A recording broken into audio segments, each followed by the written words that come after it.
L'épisode commence avec Shiv disant à Siddharth. Laisse tomber, Roshni a entièrement raison. Je ferais mieux de partir. Siddharth répond. Non, vous n'allez nulle part. Restez là. Puis, il se tourne vers Roshni et lui demande. Tu veux savoir si j'étais impliqué, Roshni? Oui, je l'étais. C'était mon plan, tout ça. Oui, j'ai tout organisé. Roshni, choqué, demande. Tu le savais, Siddharth? C'est toi qui as tout planifié? Tu savais tout depuis le début? Siddharth essaie de s'expliquer. Écoute, Roshni, laisse-moi t'expliquer. Tu t'énerves sans m'écouter. Roshni, blessé, rétorque. Pourquoi je t'écouterais? Après ce que tu viens de faire? Tu as tout monté dans mon dos, avec lui, sans rien me dire. Et maintenant, tu veux que je t'écoute? Quand est-ce que tu l'as rencontré? Pourquoi tu as fait ça? Maman et moi vivons déjà des moments difficiles, et toi, tu compliques tout encore plus. Siddharth, calmement, répond. Roshni, je n'ai rien compliqué. Tu vois, c'est toi qui compliques tout. Je voulais juste que ta mère retrouve un peu de bonheur dans sa vie. Elle a tellement souffert, elle mérite ça. Roshni, avec colère. Arrête de tourner autour du pot, Siddharth. Dis-moi comment tu as rencontré mon père, et pourquoi tu as tout planifié. Siddharth prend une grande inspiration. D'accord. La vérité, c'est que j'étais bouleversé après notre divorce. J'étais dans ma voiture, perdu dans mes pensées, et c'est là que je l'ai rencontré. Il était juste là, devant moi. J'ai vu à quel point il se sentait coupable, à quel point il voulait se racheter, recommencer avec sa famille. Mais il n'a jamais eu cette chance, à cause de moi.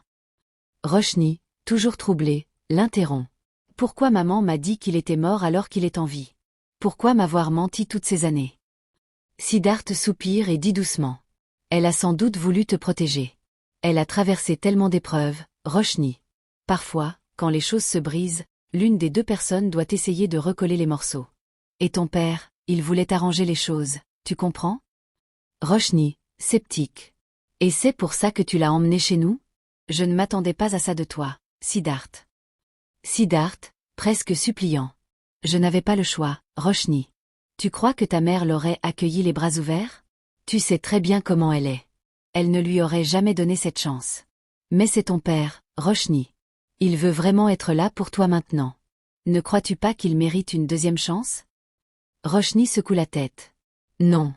Il ne mérite pas de deuxième chance. Il n'a même pas essayé de me voir toutes ces années. Et toi, tu veux que je lui pardonne? Pourquoi, Siddharth? Tu ne m'as même pas donné une seconde chance quand je te l'ai demandé. Tu m'as quitté. Comment oses-tu me demander ça maintenant? Siddharth, peiné. Je suis toujours ton ami, Roshni. Je sais que tout est fini entre nous, mais ce lien qu'on avait, il est toujours là.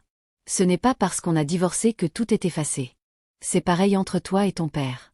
Le lien entre un père et sa fille ne peut pas se briser aussi facilement, même après tant d'années. Sois honnête avec toi-même. Roshni, déterminé. Ma seule priorité, c'est ma mère. Elle a besoin d'amour et de soutien, Siddharth. Siddharth acquiesce. C'est exactement ce que je veux te dire, Roshni. Ta mère a déjà trop souffert. Et la seule personne qui peut vraiment lui donner l'amour et le soutien dont elle a besoin, c'est ton père. C'est lui, et personne d'autre. Tu ne crois pas qu'elle mérite, elle aussi, une deuxième chance avec lui? Shiv dit à Roshni, la voix brisée. Roshni, je sais que je ne suis pas digne d'être ton père. Mais pour être honnête, vous m'avez tous manqué. Tous les jours, je pensais à vous. Surtout à toi, ma fille. Ta mère me manque aussi. Elle me manque terriblement. Vous étiez tout pour moi. Mais je n'ai jamais eu le courage de revenir. Mon ego m'a empêché de le faire. Je sais que c'est dur à croire, mais je vous aime toujours de tout mon cœur. Roshni, perturbé, se prépare à partir, mais Shiv l'arrête. Il s'approche doucement. Roshni, attends. Tu te souviens, quand tu étais toute petite, tu adorais regarder les étoiles. Tu essayais de les toucher en levant les mains. Et quand tu ne les voyais pas, tu pleurais. Mais dès que tu regardais ta tiare, tu retrouvais ton sourire. Ma chérie, tout ce que je voulais, c'était te donner le monde. Shiv se tait un moment, puis dit. Est-ce que tu te souviens de ta chanson préférée? Il commence à chanter, mais sa voix tremble. Il s'appuie contre un arbre, incapable de continuer, et éclate en sanglots. Siddharth s'approche de Roshni. Roshni, regarde-le. Regarde ton père. Tu ne penses pas qu'il mérite une chance? Juste une chance? Roshni, avec tristesse. Si ça ne dépendait que de moi, je lui donnerais une chance, Siddharth. Mais ma mère est aussi concernée. Je lui ai menti, plusieurs fois. Maintenant, je dois tout lui dire. Je ne peux plus mentir. Je vais lui raconter que mon père ne séjourne pas dans ton hôtel. On lui a assez menti comme ça. Elle se tourne pour partir, mais Siddharth la retient. Attends, Roshni. Je ne peux pas te laisser faire ça. Écoute, si tu ne veux pas donner une chance à ton père, alors donne-moi une chance. Juste un jour. Laisse-moi un jour pour prouver à ta mère que ton père lui manque encore. Je sais qu'elle pense encore à lui. Je sais qu'au fond d'elle, elle espère toujours qu'il revienne. Donne-moi une journée. Roshni, résignée. Je sais que tu ne pourras rien prouver. Mais d'accord, je te donne une journée. Seulement une. Elle s'en va, et après son départ, Siddharth murmure, déterminé. Un jour, c'est suffisant, Roshni. Maintenant, tu vas voir. Je vais tout faire pour réunir ta famille. Chez Durga, Siddharth dit à Didi. Je ne comprends vraiment pas où est le problème. Monsieur Patel travaille, ça le garde occupé. Ne vous inquiétez pas. Si ça vous gêne que je le surveille, vous pouvez le faire vous-même.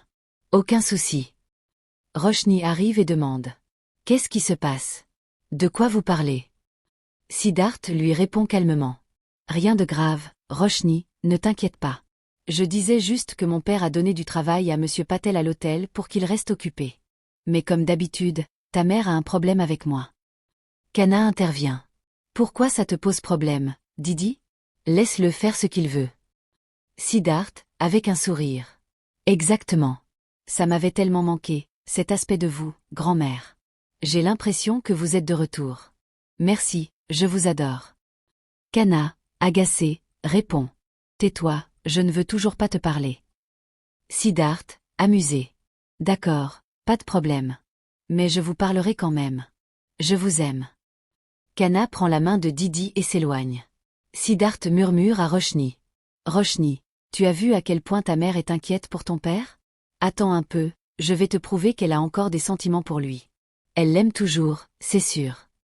Roshni regarde Siddharth en silence et s'en va, sans dire un mot.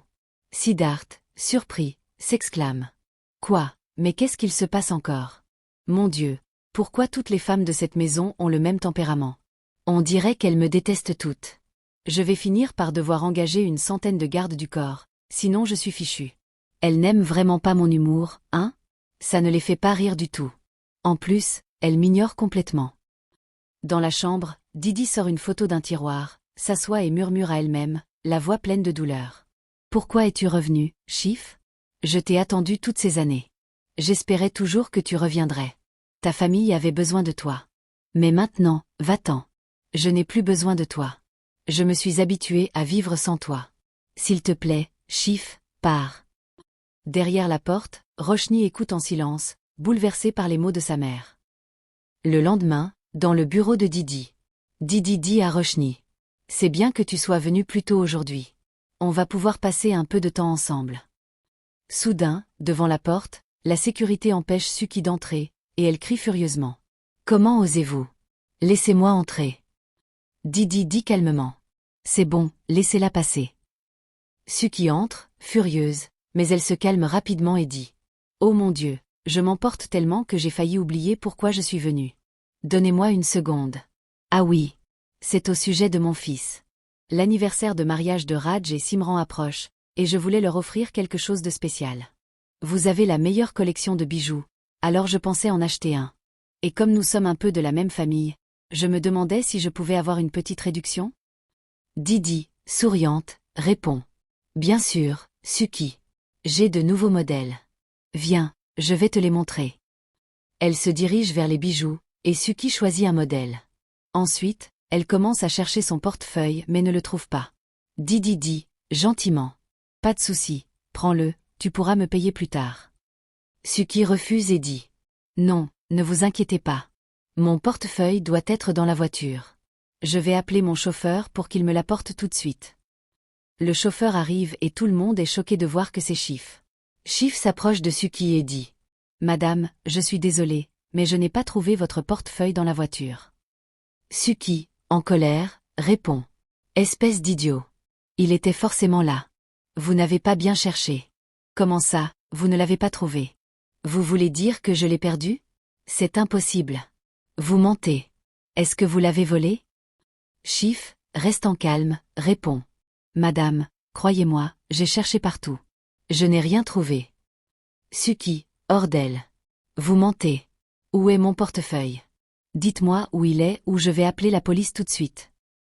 Didi intervient, essayant de calmer la situation. Suki, je suis sûre que c'est un malentendu. Il dit peut-être la vérité. Suki, furieuse. Durga, tu n'as aucune idée de ce que des gens comme lui peuvent faire pour de l'argent. Ils sont prêts à tout pour voler. Je vais appeler la police, ils vont le faire avouer. Didi, doucement mais fermement. Suki, peut-être que tu l'as simplement égaré quelque part. Suki, méfiante, demande. Pourquoi tu le défends autant? Tu le connais? Didi hésite un instant avant de répondre à Suki. Il ne s'agit pas de ça. Il dit qu'il n'a pas volé votre portefeuille, et nous n'avons aucune preuve du contraire, n'est-ce pas? L'autre chose, c'est que j'ai redémarré mon activité après une longue période. Je ne veux pas qu'il y ait de scandale ici, c'est tout. Vous pouvez prendre le bracelet avec vous et me payer plus tard. Suki, encore méfiante, dit. Mais je dois d'abord retrouver mon portefeuille pour pouvoir vous payer après. Didi, tentant de calmer les choses. Cherchez-le une fois chez vous, peut-être qu'il y est. À ce moment, Siddharth entre dans la pièce. Désolé de débarquer comme ça sans prévenir, Didi. Oh, grand-mère, tu as oublié ton portefeuille à la maison. Suki, soulagé. Ah, enfin. Il était là-bas. Merci. Siddharth, remarquant l'atmosphère tendue, demande. Que s'est-il passé? Pourquoi tout le monde a l'air si contrarié? Sans répondre, Chif sort de la pièce. Didi demande à Roshni de s'occuper de l'argent et lui dit qu'elle revient tout de suite. Elle sort rapidement du bureau et rattrape Chif. Didi s'approche de Chif, le regardant avec une certaine émotion. Chif, attends une seconde. Chif se retourne, légèrement confus. Chif? Pourquoi vous m'appelez Chif? Est-ce que c'est mon nom? Comment vous le savez? Didi, évitant de répondre directement, dit. Je sais simplement que vous vous appelez Chif. En fait, je voulais vous poser une question. Pourquoi avez-vous accepté ce poste? Vous me semblez trop qualifié pour un tel travail. Chif, avec un léger sourire ironique. Ah, vraiment? Comment le savez-vous? Didi, un peu nerveuse, répond. Vous avez l'air intelligent et qualifié. C'est tout. Tenez. Elle sort de l'argent de son sac et lui tend. Prenez cet argent. Trouvez un endroit pour vous loger. Je vais vous aider à trouver un emploi. Chif, secouant la tête. Non, Madame Patel. Je n'accepte pas. Je vous ai déjà causé assez d'ennuis comme ça, n'est-ce pas? Didi, insistant doucement. Ce n'est qu'un prêt. Vous le rembourserez quand vous pourrez. Chif, fermement. Non, je n'accepte jamais de faveur, de qui que ce soit. Jamais. Merci quand même. Didi murmure pour elle-même, la voix empreinte de tristesse. Il est toujours un homme de principe. Chif, hésitant, demande. Madame Patel, puis-je vous poser une question? Pourquoi êtes-vous si attentionnée envers moi? Didi, troublé, évite son regard. Je ne sais pas. Chif, avec un sourire reconnaissant. Merci, c'est réconfortant de savoir que quelqu'un s'inquiète pour moi. Didi reste silencieuse, ses yeux trahissant une profonde tristesse, tandis que Chif s'éloigne. Derrière la porte, Siddharth observe la scène silencieusement avec Roshni. Il murmure. Alors, Roshni, est-ce que tu penses toujours que ta mère n'éprouve rien pour ton père? Regarde comment elle l'a défendu quand ta grand-mère l'a accusé à tort. Elle n'a pas hésité une seconde à le soutenir. Elle l'aime encore. Roshni, les yeux remplis de larmes, se tourne vers son père et s'approche doucement de lui. Maman est toujours amoureuse de toi, n'est-ce pas, papa? Demande-t-elle avec hésitation. Chif, avec un sourire triste, répond. Je ne sais pas, Roshni. Mais ce que je sais, c'est que je l'aime énormément. Je l'ai toujours aimé, et je t'aime aussi, ma fille. Tout ce que je veux, c'est que ma famille me pardonne. Est-ce que tu me pardonnes, toi, Roshni? Sans dire un mot, Roshni se blottit contre son père, cherchant du réconfort. L'important, c'est que maman te pardonne d'abord. Moi, ça ne compte pas autant. Elle a tellement souffert à cause de toi, papa. Je ne sais pas si elle pourra oublier. En plus, tu lui as encore menti, avec cette histoire d'amnésie. C'est très grave. Siddharth, intervenant. Ne t'inquiète pas, ta mère ne découvrira rien. Je m'en occuperai. Ce qui compte maintenant, c'est de faire revenir ton père chez vous. Ta famille ne sera jamais complète sans lui. Roshni, secouant la tête. Je suis sûre que maman pourrait l'aider à trouver un endroit où vivre, mais elle ne voudra jamais qu'il revienne à la maison. Ni elle, ni grand-mère d'ailleurs. Siddharth, avec un sourire malicieux. Ne t'inquiète pas pour ça. J'ai une idée brillante, et tu vas m'aider. Roshni, alarmée, dit rapidement. Non, Siddharth. Ne me dis pas que tu es en train de planifier quelque chose de stupide. Je ne veux pas être mêlée à ça. Siddharth, confiant. Fais-moi confiance. Cette idée est parfaite, et tu vas adorer y participer, ma chérie. Roshni le regarde avec appréhension, sachant que Siddharth est capable de tout pour rassembler sa famille, même des plans audacieux. Dans la nuit, Siddharth et Roshni marchent côte à côte. Roshni, hésitante, dit à Siddharth. Je ne pense pas que ton plan va fonctionner, donc laisse tomber. Siddharth, un sourire malicieux sur le visage, réplique. Waouh! C'est grâce à ton optimisme que je suis tombé amoureux de toi. Tu savais toujours comment m'encourager. Et là, tu doutes de mes capacités? Mais tu as oublié une chose, Roshni. Personne ne connaît ta famille mieux que moi. C'est pour ça que je suis sûre que mon plan va marcher. Je te le dis à une condition. Essaie de ne pas en faire trop cette fois. Roshni rit doucement et répond. En faire trop, moi? Tout le monde sait que c'est toi qui en fais toujours trop, espèce d'imbécile. Siddharth, faussement indigné. C'est quoi ces bêtises? Moi, en faire trop? Sérieusement, Roshni. Rappelle-toi que j'ai vécu avec ta famille. Si j'étais si mauvais acteur, pourquoi tu ne m'as jamais démasqué? Ne sois pas si fier. L'amour te rendait aveugle, c'est pour ça. Roshni, souriant. Ah, maintenant c'est clair pour moi. C'est toi qui fais trop de cinéma, pas moi. Siddharth, en riant. Si quelqu'un ose critiquer mon jeu d'acteur, il aura des problèmes. Allez, je te parle, pourquoi tu regardes ailleurs? Dis-moi, tu es amoureuse? Je suis la seule personne capable de te faire sourire, c'est évident. Roshni, jouant le jeu. D'accord, on verra bien. À ce moment-là, Siddharth reçoit un appel de sa mère. Il regarde son téléphone et dit à Roshni. Désolé, je dois partir. On exécutera le plan demain. À plus. Roshni, amusé, le retient. Comment tu comptes rentrer? Siddharth, plein de confiance. J'ai mon avion qui m'attend, bien sûr. Roshni rit en agitant les clés de la voiture devant lui. Ah oui? Alors pourquoi tu laisses tes clés d'avion avec moi? Siddharth, feignant la surprise. Voleuse. Donne-les-moi. Le lendemain matin, la confusion règne dans la maison. Kanna, l'air préoccupé, annonce.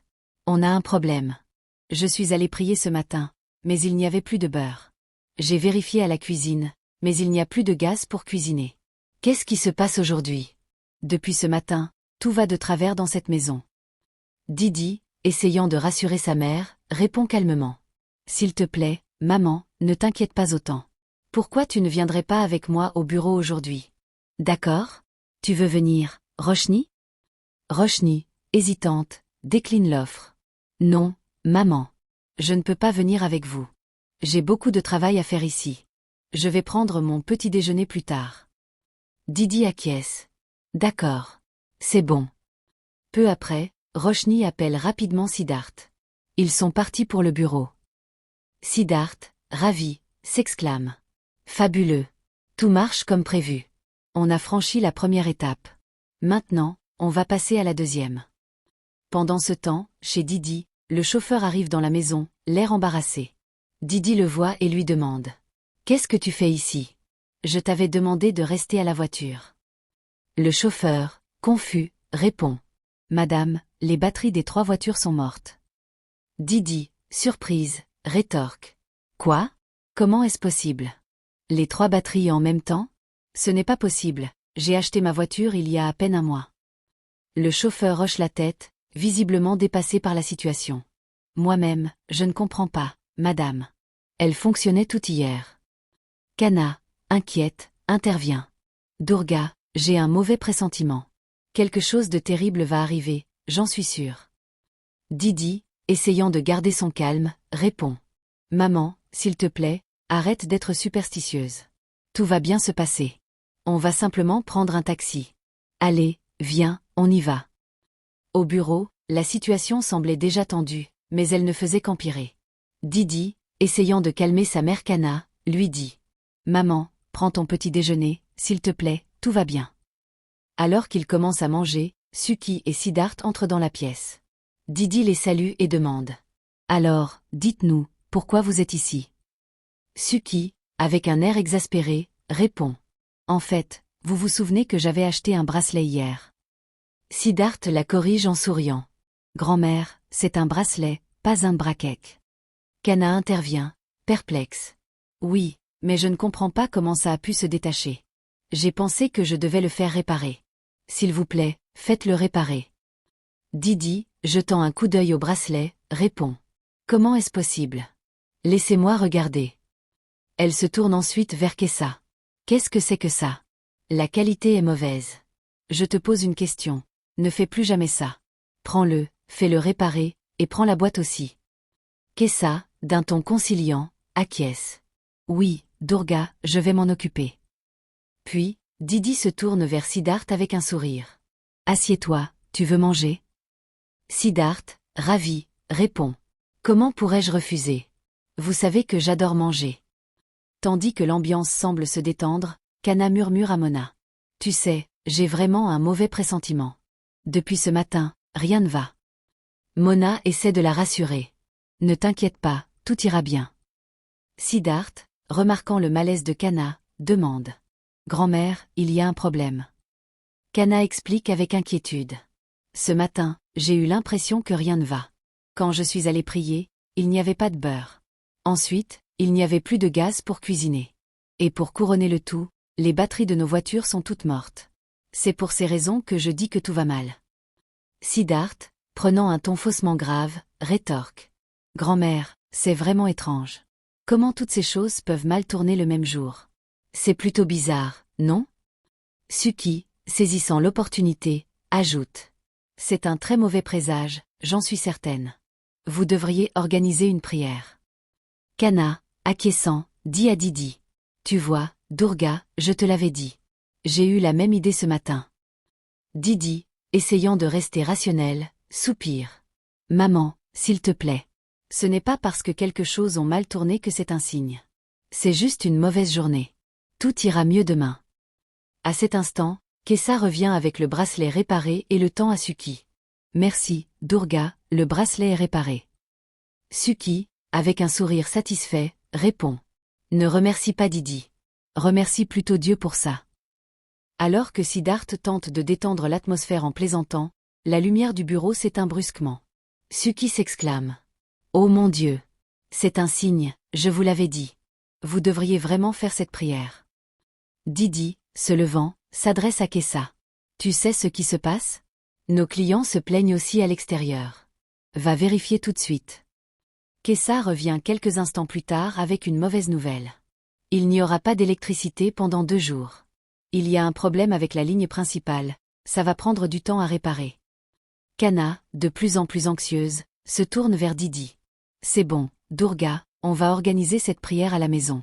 Allez, je suis prête. » Suki, toujours décidée à imposer ses idées, ajoute. « Écoutez-moi, je connais un très bon prêtre. Il pourra chasser les forces du mal de votre maison. Je vais l'appeler pour vous. » Kana, convaincu, demande à Suki de contacter le prêtre immédiatement.